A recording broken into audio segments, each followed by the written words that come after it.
En janvier de l'année dernière, j'ai commencé un des challenges les plus difficiles de ma vie, rédiger ma thèse. Bon, c'est un début efficace, j'ai absolument tous mes livres, tous les livres dont je vais avoir besoin pour rédiger, donc ça fait une bonne pile. J'ai aucune idée de comment transformer ça en document concret. Est-ce que j'ai pas avancé dans la mauvaise direction en fait, et qu'il aurait mieux fallu ne rien faire? Un peu de contexte d'abord. Après une première année à lire sur mon sujet, j'ai passé plusieurs années à collecter mes données. 40 entretiens, 2500 articles de presse lus, des centaines de décrets décortiqués et une année passée à vivre aux États-Unis. J'avais hâte de tout mettre en forme. Bon, ça y est, c'est le grand moment. J'ai regardé en ligne et j'ai écouté les conseils ici et là. L'écriture, elle devrait me prendre entre 6 mois et 1 an. Donc, je suis tellement content de me dire ça y est. Je vais passer à la rédaction, c'est une étape que j'attendais mais depuis tellement longtemps. Après des années à prendre des notes et remettre en question mes idées, c'était enfin le moment de m'attaquer à cette montagne, avec un mélange d'appréhension et d'excitation. Là, j'ai aucun cours, j'ai aucune obligation, donc en fait, j'ai 6 mois pour absolument tout finir. Et je pense que ça devrait suffire, parce qu'en fait, j'ai déjà pas mal de choses écrites ici et là, j'ai des débuts de plans, j'ai des débuts de chapitres. En fait, je commence pas de rien. Je vais avoir terminé en 6 mois parce que ça fait des années que j'ai pas pris de vraies vacances, qu'à chaque fois, il y a du travail qui se rajoute et que je peux pas être l'esprit totalement libre. Donc l'idée d'avoir un été sans travail, c'est un truc qui me... je sais pas, ça me motive, c'est incroyable. Et surtout, je vais être libre cet été pour profiter de mes amis et me dire, voilà, l'ordi, en juillet et août, il reste à l'hôtel et il vient pas sur la plage, quoi. Comme j'ai dit, le plan était de tout écrire en 6 mois, soit 26 semaines. J'avais une première version de l'introduction, donc je ne partais pas de zéro, mais j'avais 6 chapitres à écrire, puis la conclusion générale, et la relecture globale, ce qui me laissait presque 4 semaines pour chaque tâche. J'espère que je vais tenir mon planning. Normalement, il n'y a pas de raison parce que, je pense que j'ai pensé à peu près à tout. Les délais ils sont raisonnables, donc je pense pas avoir été trop optimiste. Et maintenant, on croise les doigts parce qu'il y a mon été qui en dépend. L'enthousiasme initial était énorme. Le premier jour, j'ai fait tout ce que je devais faire pour pouvoir travailler sans être déconcentré.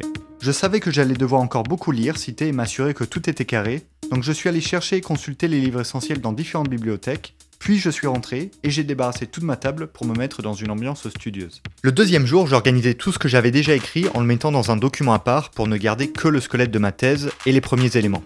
Comme j'avais commencé à rédiger des choses, j'avais des bouts de structure ici et là. Bon, c'est un début efficace, j'ai absolument tous mes livres, tous les livres dont je vais avoir besoin pour rédiger, donc ça fait une bonne pile, mais je veux surtout pas être dérangé pendant la rédaction, de devoir perdre du temps à aller à la bibliothèque, etc. Donc il y en a ici, il y en a aussi dans mon sac qu'on voit pas. J'ai aussi commencé à réorganiser tous mes documents. C'est-à-dire que j'ai mis toutes mes notes qui traînaient, mes bouts de chapitres, mes bouts de plans que j'avais déjà fait dans mon document principal. Et mine de rien, je n'avais pas réalisé, mais quand je mets tout au même endroit, ça fait déjà 70 pages. Et en plus, j'ai pas encore mis au format qui est attendu par l'université. Le format qui est attendu par l'université, il y a des marges plus grandes, donc je pense que ça va allonger. Vous savez quoi, je vais le faire rapidement pour voir ce que ça donne. Quand on change le formatage du document et que le logiciel se met à bugger, c'est là qu'on sait que le document il commence à avoir une bonne longueur quand même. Oh bien! C'est passé de 70 pages à 92 pages, donc ça veut dire que si je pars sur une thèse de 500 pages, ça fait 1/5 qui est déjà là, quoi. Bon, après, mon objectif numéro 1, ça reste quand même, avant de commencer, maintenant que j'ai tout mis en place, maintenant que j'ai tout réuni, maintenant que j'ai mes ouvrages, de faire le plan, parce que tout va partir de là, donc je vais faire ça ce soir et demain. Mais très rapidement, le troisième jour, les difficultés arrivent. J'avais beaucoup d'idées, mais peut-être un peu trop, et aucune structure pour les mettre dedans. En jour 4 et 5, mon rythme ralentit, et au-delà des éléments déjà là, je ne sais pas comment poser des bases solides pour mon plan. Et encore, j'étais loin de m'imaginer tous les blocages que j'allais rencontrer. Une page blanche, des notes éparpillées et une question, par où commencer? J'étais paralysé. J'avais des idées partout, mais impossible de les organiser. Aujourd'hui, j'ai un petit souci, je sais pas si c'est un souci, mais c'est que je sais pas par où commencer mon plan en fait. C'est-à-dire que j'ai aucune idée de comment le structurer. Je suis parti sur un plan en 3 parties, ça oui. Mais j'ai plein d'idées qui peuvent aller dans les 3 parties, je sais pas si le problème c'est ma structure, parce qu'elle me paraît pertinente. Est-ce que le problème c'est mes idées, mais je vois pas quoi mettre d'autre? Et le problème c'est que aussi à chaque fois que je fixe un plan, je veux rajouter des choses ou expliquer davantage, et du coup ça perd en cohérence, je perds un peu confiance dans ce que j'ai fait du coup. Ouais, ça devient compliqué là. En plus, la peur de mal faire commençait à me paralyser, avec d'autres doutes encore plus profonds. Non seulement je sais pas par où commencer pour structurer mon plan de thèse, mais je commence à me dire que je comprends même pas en fait ce qu'on attend d'un plan de thèse, parce que j'ai entendu des gens qui disaient qu'il fallait structurer par idée, d'autres par problème, d'autres par ordre chronologique. J'ai entendu plein de consignes un peu contradictoires. Et puis apparemment on attend des choses. Moi je voulais structurer par idée, mais ça peut pas être que ça. Chaque partie mal structurée devenait une frustration. Chaque chapitre incomplet une remise en question de mon travail, et chaque section bancale repoussait un peu plus ma fin de thèse. En fait, j'ai tout, j'ai les idées, j'ai les données, j'ai même tout le temps qu'il me faut devant moi, mais j'ai aucune idée de comment transformer ça en document concret. J'étais perdu. Pour me remettre sur la bonne voie, je décide de m'inspirer de celles et ceux qui sont déjà passés par là. J'étais en train de faire un truc instructif, là j'ai regardé les plans d'autres thèses, et c'est quelque chose de tout à fait normal en fait. C'est-à-dire que bon, les titres sont très bien formulés, c'est carré, on voit qu'ils savent où ils veulent aller, mais les idées derrière les titres sont assez simples, et souvent c'est juste organisé chronologiquement. Je regarde mon mémoire de master. Alors certes, la thèse c'est très différent d'un mémoire, mais ça m'apprend une chose, c'est que je m'étais mis beaucoup moins de pression en master. Et au final, je me souviens pas avoir eu autant de doutes et de blocages. Et quand je regarde mon mémoire, le plan était très bien en fait. En plus, je regarde les ouvrages que j'ai lus et qui sont directement liés à mon sujet pour voir comment ils en parlent. En relisant les ouvrages sur mon sujet, j'ai réalisé qu'il y a beaucoup de titres dont je peux m'inspirer parce que forcément c'est sur des sujets proches même si c'est pas exactement pareil. Et souvent en les lisant, je me disais que ça me paraissait un peu simple ou quoi, mais s'ils sont assez bien pour des professeurs des universités qui sont professeurs depuis 20 ans, qui ont publié, je vois pas pourquoi ils seraient pas assez bien pour moi, quoi. Après avoir relu tout ça, j'ai eu un déclic. Ce qui me bloquait vraiment, c'était ma vision idéalisée de ce que doit être un plan. Comme si ça devait être cette construction intellectuellement fascinante, parfaite du premier coup. Mais en y réfléchissant bien, quel intérêt avait cette peur de mal faire si c'était pour ne rien faire à la place? Je commence à réaliser quelque chose, c'est-à-dire, certes, c'est pas agréable de faire un mauvais plan ou des premières ébauches de plans qui sont pas bonnes, etc. Mais qu'est-ce que je croyais en même temps? C'est-à-dire que j'allais avoir un premier plan tout bon du premier coup, c'est-à-dire 3 parties, 6 chapitres, 12 sections, tout bon, tout d'un coup. Évidemment que non. Et j'ai pensé à une image tout à l'heure qui est pas mal, c'est-à-dire le premier plan, c'est un peu comme un échafaudage, pas comme la maison définitive. C'est-à-dire l'échafaudage, c'est pas l'œuvre définitive. Et c'est pas parce que c'est pas l'œuvre définitive qu'on n'en a pas besoin pour construire l'œuvre définitive. Dans les jours qui ont suivi, relâcher la pression m'a permis d'avancer considérablement. Revenir sur le plan n'était plus frustrant. La 4e version n'était plus la preuve que je m'étais trompé 3 fois, mais simplement une amélioration de la 3e version, elle-même meilleure que la précédente, etc. Mon plan devenait de plus en plus cohérent, de plus en plus satisfaisant.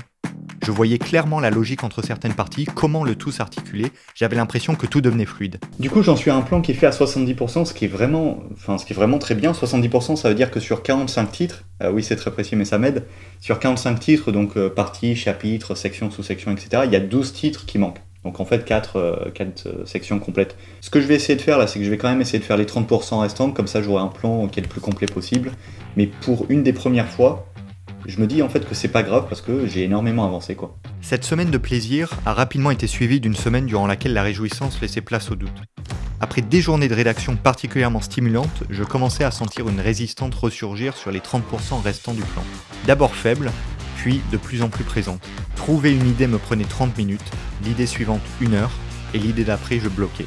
Je sais pas si c'est que je commence à être plus fatigué ou quoi, mais j'arrive plus à réfléchir aussi clairement qu'avant. C'est-à-dire que là, ça fait peut-être 10 heures que je suis sur le plan. J'y ai travaillé hier, j'y ai travaillé aujourd'hui, et la partie restante du plan, elle est beaucoup plus compliquée que les premiers éléments. Et là, depuis le repas, ça fait peut-être 2 heures que je suis en train de regarder mon plan, de réfléchir, qu'est-ce qui ferait plus sens à rajouter, mais peu importe à quel point je tords le truc dans tous les sens, il n'y a rien qui prend. Les derniers mètres étaient beaucoup plus durs à courir, surtout je n'avais aucune idée de comment régler ce problème. En plus de ça, je commençais à me rendre compte de plusieurs choses. Mes idées partaient dans tous les sens, je bloquais dans la hiérarchie de mes titres, et certaines parties de ma première version du plan bougeaient constamment.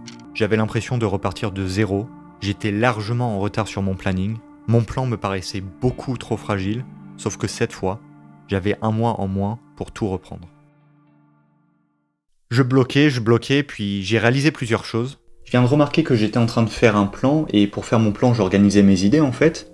Mais en repensant aux vidéos YouTube que j'avais regardées, et là j'ai encore regardé quelques-unes, le but d'un plan, c'est pas d'organiser ses idées justement. C'est pas de répartir ses données ici et là, de voir ce qui a l'air de coller plutôt bien ensemble. Un plan doit être structuré par problème. Donc le but de chaque partie, chapitre, section, c'est de résoudre un problème. Or, ça fait plusieurs jours que j'ai pas pensé à ma question de recherche, alors que les problèmes, ils découlent de la question de recherche. Et mon directeur, il me demande souvent quelle est votre question, qu'est-ce que vous cherchez à démontrer, etc. Et j'avais toujours compris l'idée que la problématique, c'était la colonne vertébrale de la thèse, etc. Mais je l'avais compris intellectuellement, mais pas intuitivement. Et là, je commence à comprendre à quel point c'est important. Après 2 jours à retravailler mon plan sur cette base, je commençais enfin à y voir plus clair. Les idées s'articulaient mieux, leur enchaînement participait désormais à résoudre point par point un problème de recherche plus large. Alors c'est très compliqué à expliquer parce que pour une bonne partie, les titres n'ont pas du tout changé, mais je comprends comment ils répondent à ma question de recherche. Et donc maintenant, chaque fois que je vois un titre, je me demande plus s'il est clair, etc. Je me demande, est-ce que cette partie, ce chapitre, est utile pour répondre à la question de recherche? Et ça suffit pour que ce soit clair en fait. Et ça m'a aussi permis de voir pourquoi j'étais bloqué parfois, parce que il y avait certains points qui étaient hyper intéressants, et donc je voulais absolument les mettre dans la thèse, mais ils n'étaient pas du tout pertinents pour répondre à ma question. J'ai littéralement pu supprimer 2 sections comme ça, et au passage j'ai ajouté d'autres problèmes qui me sont venus à l'esprit entre temps. Je me suis aussi rappelé pourquoi je faisais ce plan, c'est-à-dire que mon idée ça a jamais été d'avoir un plan complet pour passer à la rédaction. Donc là je bloque parce que j'ai que les 3/4 du plan. Mais le mois dernier j'avais 0%, d'ailleurs je suis bien content d'avoir dépassé ça. Et là si je suis honnête avec moi-même, en fait c'est de la procrastination déguisée, c'est-à-dire est-ce que j'ai vraiment besoin d'avoir plus des 3/4 de mon plan pour rédiger? Parce que je voulais avoir une boussole fiable avant de me lancer dans le processus de rédaction pour bien faire les choses, mais 70% d'un plan c'est suffisant. Si une thèse, moi je pars sur 6 mois, mais si une thèse ça met 1 an à être rédigée, les 3/4 ça va déjà me prendre 9 mois. Sachant que j'ai aucune idée des proportions encore, c'est-à-dire là il me manque 1/4. Mais il suffit que une section soit plus longue que prévu, ça devient un chapitre. Un chapitre est plus long que prévu, ça devient une partie. Et en fait ça y est, le plan est complet. Mon plan n'était pas encore complet, mais j'avais résolu un problème encore plus important.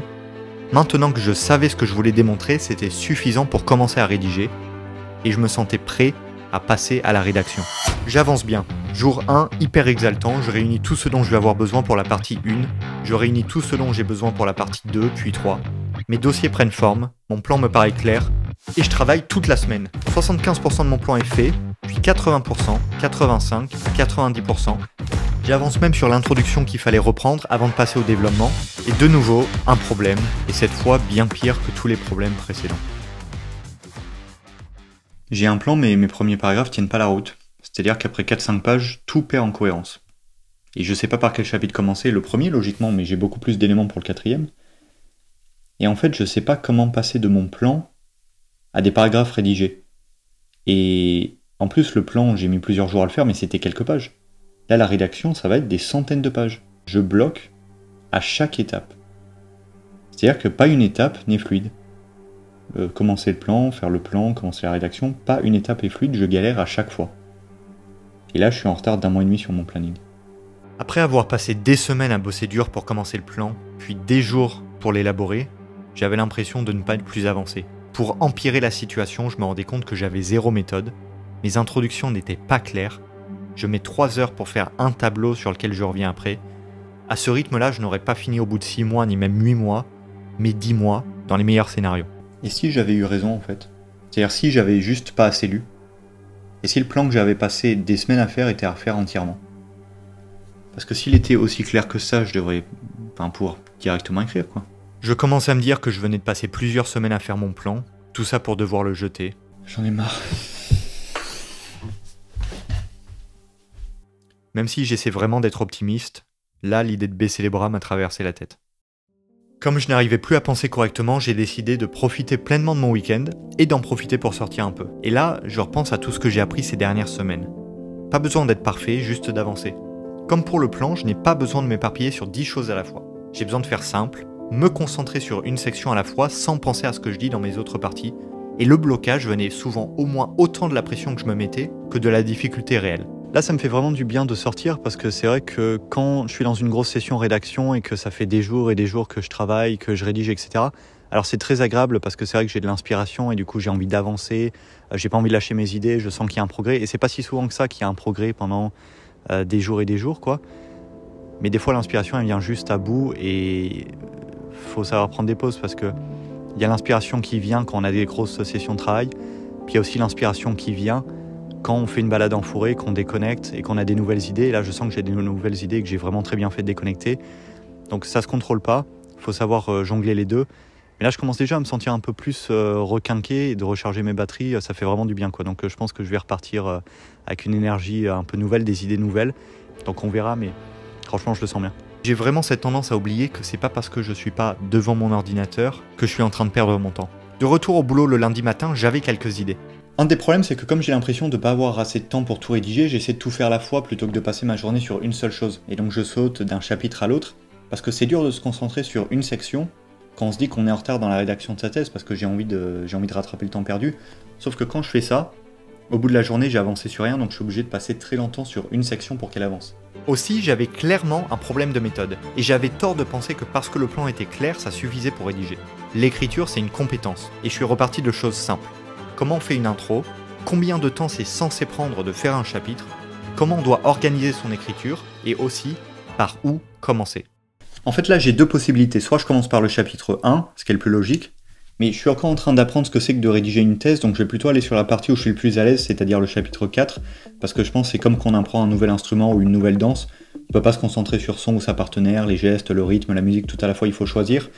Et avec la thèse, je vais plutôt me concentrer sur la partie où je suis plus à l'aise avec les données, comme ça j'aurai plus de temps et d'énergie mentale pour me concentrer sur la méthodologie. Je m'étais senti hyper bloqué sur la structure de mes intros, mais en fait j'ai pris 4-5 heures pour m'enseigner, et c'est très clair, c'est-à-dire que la structure d'une intro c'est dire ce que je veux démontrer, exposer le problème, citer les auteurs que j'utilise, présenter les données, annoncer le plan.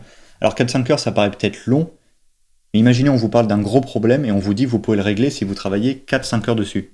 Franchement, je suis preneur. Après, est-ce qu'en une journée entière, j'ai envie de travailler que sur une intro? Non. Mais je me dis que si cette journée, elle me permettra de presque plus revenir dessus après, bah c'est parti, sachant que la thèse, c'est 21 introductions grosso modo, si on exclut l'introduction générale.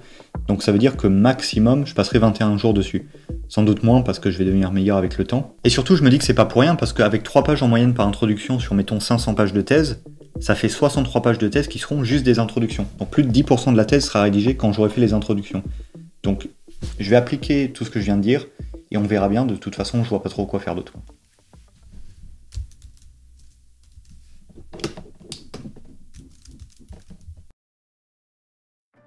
Là, je viens de passer une semaine où j'ai essayé de pas m'éparpiller, c'est-à-dire de me concentrer sur ce que j'écrivais, et j'ai peut-être écrit que 10 pages, mais c'est vraiment les 10 pages dont je suis le plus fier maintenant, c'est-à-dire c'est les pages dont je me dis qu'elles ont une vraie valeur, qu'elles disent vraiment quelque chose, quoi. Quand je regarde comment je m'y prends maintenant versus comment je m'y prenais avant, rétrospectivement, je comprends mes blocages, et j'ai vraiment l'impression d'avoir été 2 doctorants différents. Le deuxième doctorant, il n'est pas forcément meilleur ou beaucoup plus compétent à ce stade, mais je trouve qu'il accepte juste plus facilement les imperfections de son travail, et ses propres imperfections.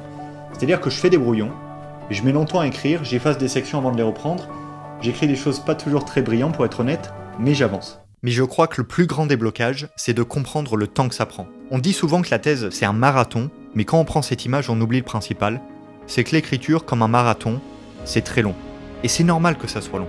Souvent, j'avais l'impression que si je mettais trop de temps à faire quelque chose, c'est que je m'y prenais mal. Mais c'est pas une erreur de mettre une journée pour faire 2 pages.